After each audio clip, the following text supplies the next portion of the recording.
안녕하세요. 자존감 성장시키는 교육 보이다입니다. 아이가 친구랑 다투고 왔을 때 혹시 이렇게 말씀하신 적 있나요? 싸우지 말고 잘 지내지 그래. 내가 좀 참아라. 친구랑 뭐 그런 문제로 다투니? 이렇게 얘기해 본 적 있으실까요? 자녀가 친구와 다투고 왔을 때요. 혹시 이런 말로 상황을 대충 마무리하려고 하셨을 거예요. 저도 이해합니다. 부모님 입장에서는 아이가 갈등 없이 평화롭게 지내길 바랐던 마음이 크셨을 거예요. 하지만 이런 말들이 오히려 아이에게 우리 엄마는 내 마음을 참 몰라줘. 갈등은 그냥 무조건 피해야겠다. 이런 생각을 심어줄 수 있다는 점 혹시 알고 계셨나요? 그래서 오늘 영상에서는요, 아이가 또래 갈등을 잘 해결하고 그리고 이 기회를 성장의 기회로 바꾸는 놀라운 대화법 5가지를 알려드리려고 합니다. 이 대화법을 통해서 아이는 갈등을 피하지 않고 현명하게 해결하는 지혜를 배우게 될 거예요. 그리고 부모님과는 관계가 더욱 좋아질 거고요. 이 영상 끝까지 보시면 아이의 친구 관계에 대한 걱정이 훨씬 덜하게 되실 겁니다. 또래 관계의 갈등은 흔히 발생합니다. 우리도 그렇게 성장했고요. 중요한 것은 갈등을 어떻게 현명하게 해결할 수 있느냐예요. 지금부터 알려드린 5가지 방법을 통해서 갈등을 긍정적으로 해결하고 또래 관계를 더 가깝게 느낄 수 있도록 지금부터 알려드릴게요. 1단계는요. 갈등을 발생했을 때 가장 먼저 해야 할 것이 자신의 감정을 조절하는 것입니다.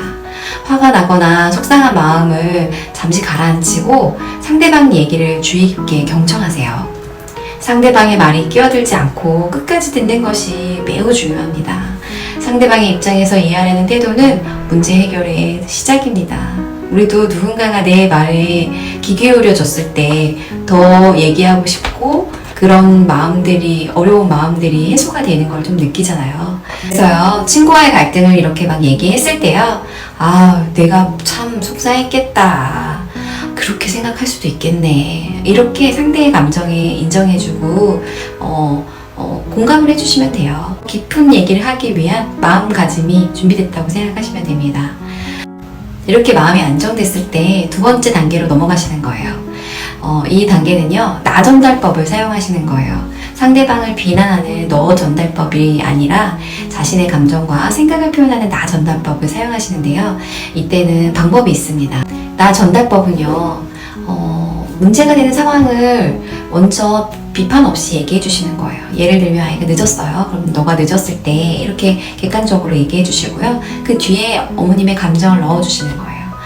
나는 정말 답답하고 너무나 걱정되고 화가 나. 이렇게 얘기를 해주시고 그 다음에 뒷 얘기를 해주시면 돼요. 왜냐하면 너가 늦는 동안 그 짧은 사이에 사고가 났을까봐 걱정이 되기도 하고 그것 때문에 뒤에 해야 할 일을 못할까봐 걱정이 돼. 이렇게 구체적으로 이유를 설명해 주시는 거예요. 그러면 상대가 나를 비난했다는 생각이 들지 않고요.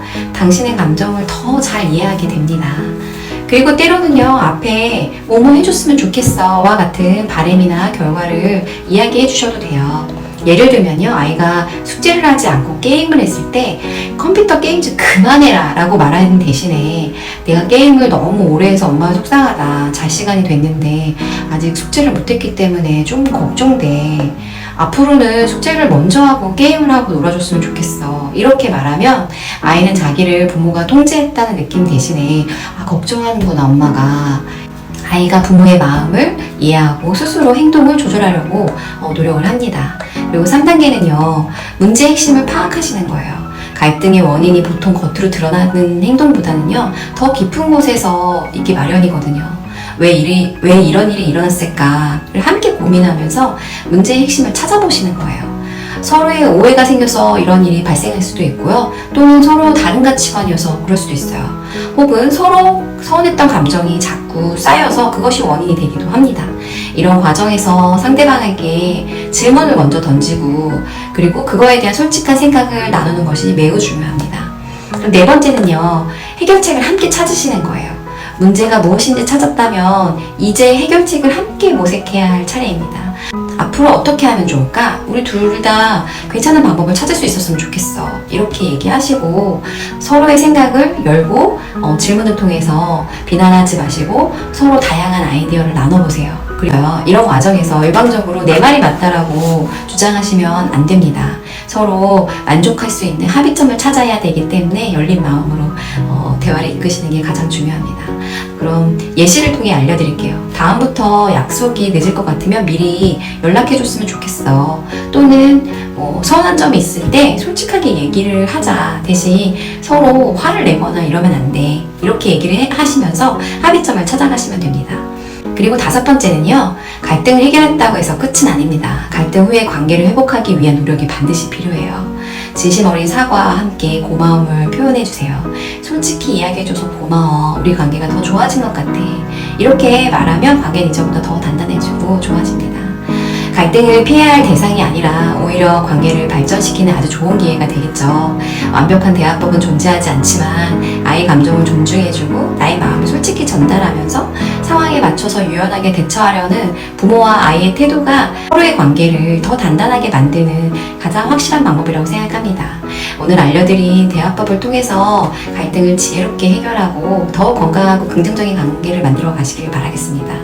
그런데 오늘 알려드린 대화법으로 아이가 친구랑 다퉜을 때 화나지 않고 차분하게 대처하는 방법을 익혔을 거예요. 그런데 또 다른 문제가 생길 수 있죠. 아이가 친구에게 솔직하게 마음을 얘기했는데 친구가 너 뭐 그렇게 예민하게 굴어? 라면서 오히려 더 무시하거나 따돌림을 하는 아이가 있을 수 있어요. 그래서 이런 상황을 어떻게 해야 할까요? 내일 영상에는 오늘 배운 대화법으로 해결하기 어려운 우리 아이를 힘들게 하는 친구, 유형별 대처법 이런 것들을 깊이 다뤄보려고 합니다. 자녀가 상처받지 않고 또래 관계를 건강하게 이어갈 수 있도록 내일 영상도 함께 해주세요.